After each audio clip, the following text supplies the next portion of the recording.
억울한 아파텔에 한이 풀릴 것인가라는 주제를 가지고 한번 해보겠습니다. 사실 이 집값 상승이 요즘엔 좀 꺾였지만은 2017년도부터 정확하게는 이제 2013년, 14년도부터 서울 집값이 상승하긴 했지만 그때는 뭐 조금 미비했다. 사람들이 느끼기 좀 어려웠다면 체감적으로 많이 올랐던 거는 16년도 말, 17년도부터 시작됐죠. 그러면서 나왔던 단어가 똘똘한 한 채입니다. 이 똘똘한 한 채라는 단어는 이렇게 좀 풀어볼 수가 있는데 실거주성이 좋은 아파트였죠. 그래서 아파트가 가격이 올라가기 시작했고 그러다 보니까 사람들이 더 아파트를 사려고 했고 이제 다주택자들을 좀 규제하고 2주택도 중과를 하기 시작하면서 안 되겠다. 더 좋은 거 한 채를 사는 게 세금적으로도 유리하고 살기도 좋구나 하면서 가격이 천정부지로 올라가기 시작합니다. 그러다 보니까 규제를 더하기 시작하죠. 그래서 대출 규제도 하고 세금을 중과도 하는 것이 반복됩니다. 이게 뭐 1, 2년에 걸쳐서 일어나는 게 아니고 거의 한 3년, 4년간 걸쳐서 꾸준히 일어나면서 주택의 규제가 이제 엄청나게 많이 늘어납니다. 그래서 세금도 정말 한 26번, 뭐 30번의 대책이 나오면서 세금도 계속 바뀌었었는데 그러다 보니 시행사 건설사들도 아이디어를 하나 낸 거죠.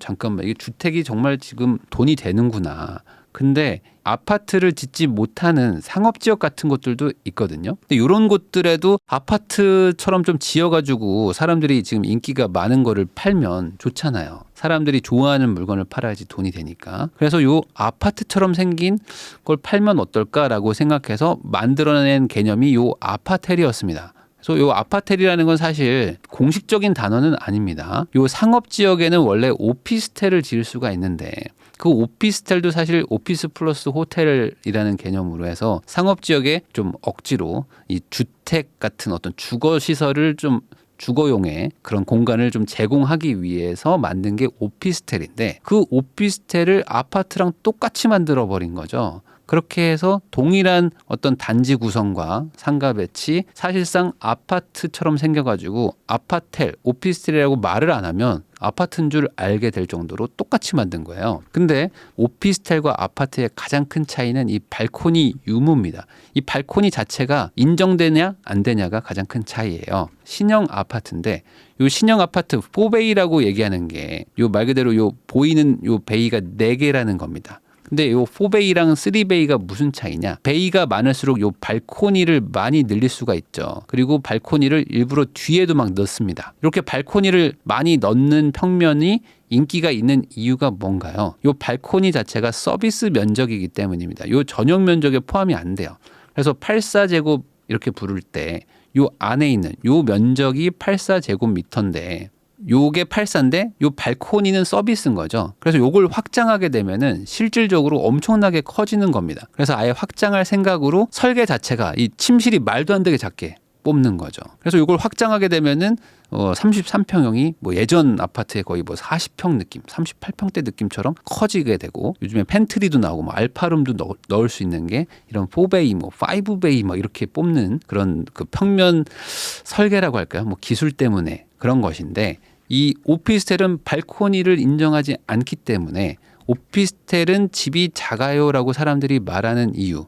오피스텔 84제곱, 오피스텔 30평대 가면은 아파트 뭐 20평대, 뭐 18평대 같이 집이 작더라고요 말하는 게 바로 이 차이입니다. 발코니가 없다. 그래서 확장을 못 한다고 보시면 되는 거죠. 자, 그래서 이 아파트의 규제가 강화된 것, 그리고 아파트처럼 생긴 단지 이 두 개가 같이 교집합이 되면서 이 아파텔도 같이 상승했던 게 최근 몇 년간의 추세였었죠. 그래서 제가 서울 역세권 아파텔 같은 것도 대안으로 좋다라고 얘기했던 게 그때 서울 집값이 막 워낙 고점으로 막 치고 올라가니까 사람들이 집을 살 수가 없었죠. 거기다가 DSR 규제도 있었지만 LTV 40%로 규제를 해버리면서 9억짜리 아파트를 살려고 하면 현금이 막 5억, 6억씩 있어야 되니 집을 살 수가 없잖아요. 근데 아파텔은 그때 상대적으로 대출 규제가 좀 덜했단 말이죠. 그래서 그때 대안으로 막 얘기를 했었었는데 그러다 보니까 사람들이 또 오해를 해요.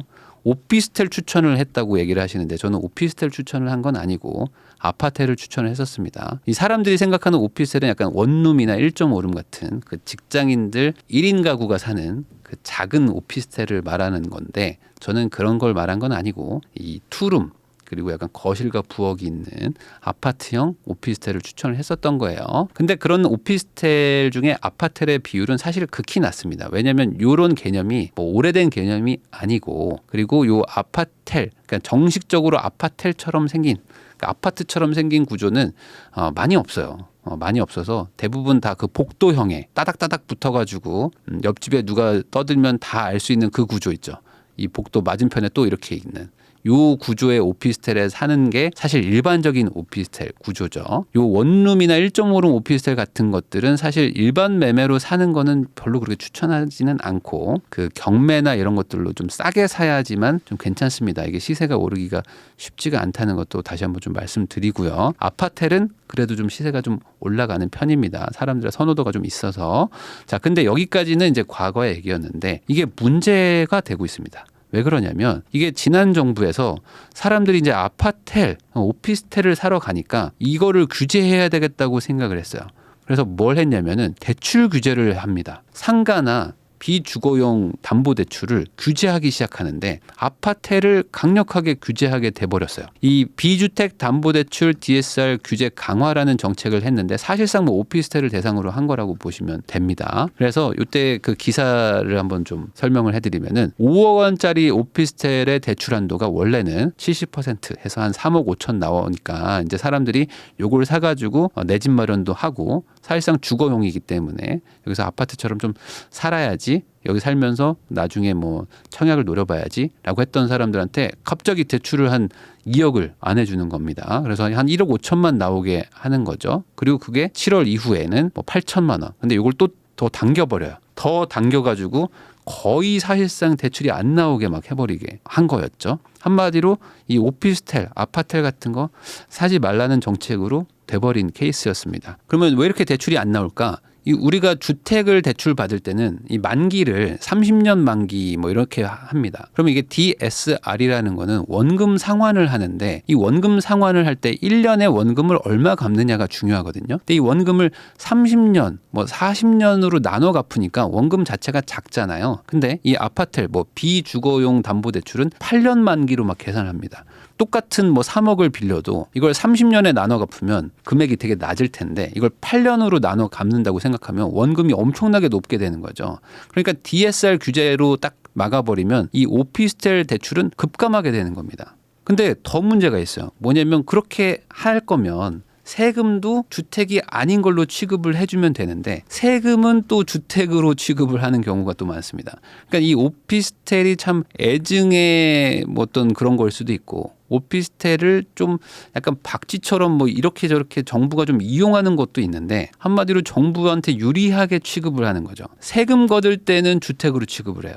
취득세도 막 중과하고 다 주택수에 다 포함시켜가지고, 또 종부세도 주거용 오피스텔일 때는 또 중과를 막 하고, 그리고 양도세 할 때도 주택으로 막 취급을 해가지고 오피스텔 분양권도 막 양도세 할 때 막 주택으로 취급하고 막 이렇게 규제를 막 합니다. 근데 막상 대출은 또 막 비주택용으로 해가지고 대출도 안 해주고 막 이런 식으로 하다 보니까 주거용 오피스텔, 특히 이제 아파텔 쪽을 하신 분들 입장에서는 내가 뭐 분양 받아 놓고 막 규제가 막 들어와서 바뀌고, 내가 매수한 이후로 갑자기 막 규제가 생겨가지고 뭐 사실상 소급 적용되면서 막 힘들어지고 이랬던 것들이 있었습니다. 그래서 세금 거둘 때는 주택이고 혜택 받을 때는 상가고, 이런 억울함을 사실상 뭐 한이 생긴 그런 아파텔에 좀 억울함이 있었는데, 요즘에 더 억울해진 게 있죠. 뭐냐면 요 특례 보금 자리론입니다. 요게 지금 9억 이하는 5억까지 돈을 빌려주고 이자도 싸요. 3%대입니다. 그래서 이거 가지고 지금 집을 사는 분들이 많은데 대환을 받는 경우도 있고요. 근데 요 주거용 오피스텔은 적용 대상이 아닙니다. 얘는 주택이 아니라고 해가지고, 그러니까 가뜩이나 힘든데 더 억울한 거죠. 대출 규제가 어마어마하게 빡센데 주택은 풀어주면서 주거용 오피스텔은 세금은 세금대로 다 내지만 대출은 전혀 풀어주지 않는 거야. 근데 집값으로 생각하면은 주거용 오피스텔이 더 저렴한 것도 많거든요. 4억대, 3억대, 5억대 주거용 오피스텔들도 있는데 이런 것들도 대출 규제를 어마어마하게 지금 하고 있다는 거는 좀 상대적으로 조금 문제가 있지 않나 라는 생각은 좀 합니다. 왜냐면은 이게 청약 노리는 신혼부부들이 사실 오피스텔 아니면 좀 아파텔에 많이 살아요. 오피스텔은 또 청약에서는 또 무주택으로 취급을 해요. 그러다 보니까 오피스텔에 거주하면서 안정적으로 좀 주거를 확보하고 그래서 이제 이사 다니기 싫다 나는 아파트에 살면서 아이도 좀 키우다가 무주택으로 한 10년 15년 하다가 나중에 청약 가점 쌓아가지고 청약 당첨되면 주택으로 이사 가야지라고 하던 그런 신혼부부들을 정확하게 딱 타겟 삼아가지고 저격한 그런 상황이 돼버리는 거예요.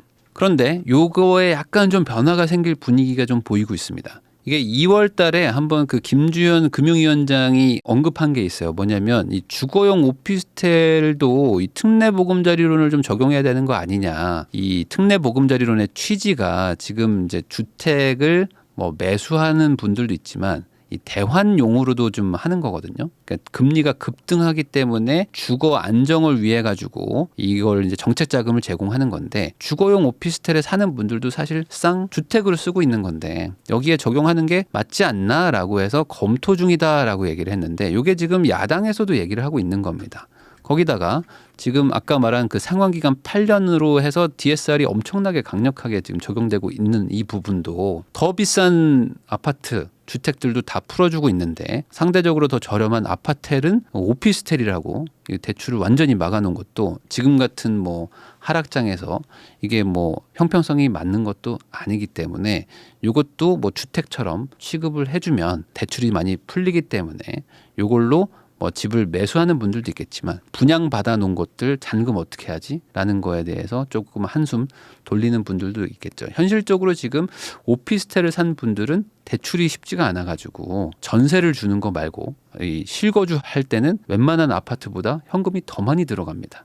그런 지금 불합리한 부분이 있다. 그래서 그게 좀 해결될 수 있는 분위기가 좀 보인다라는 거죠. 이 오피스텔, 아파텔은 서울 안에도 9억 이하가 많이 존재하고 있기 때문에 거기다 역세권에 또 많아요. 상업지역에 많기 때문에. 그래서 이게 좀 풀리면 현실적으로 내 집 마련을 하려는 분들이거나 아니면 청약가점을 유지하면서 좀 거주지를 좀 해결하려는 분들한테는 좀 희소식이 되지 않을까라고 생각을 합니다. 이 부분에 대해서는 지금 여야 국회의원들이 모두 다 얘기를 하고 있고 또 총선도 또 이제 1년 정도밖에 안 남았기 때문에 요거에 대해서는 뭐 반대 여론이 좀 적은 것 같아요. 그래서 요게 뭐 시기의 문제이지 조만간 풀리지 않을까라는 생각을 좀 해봅니다.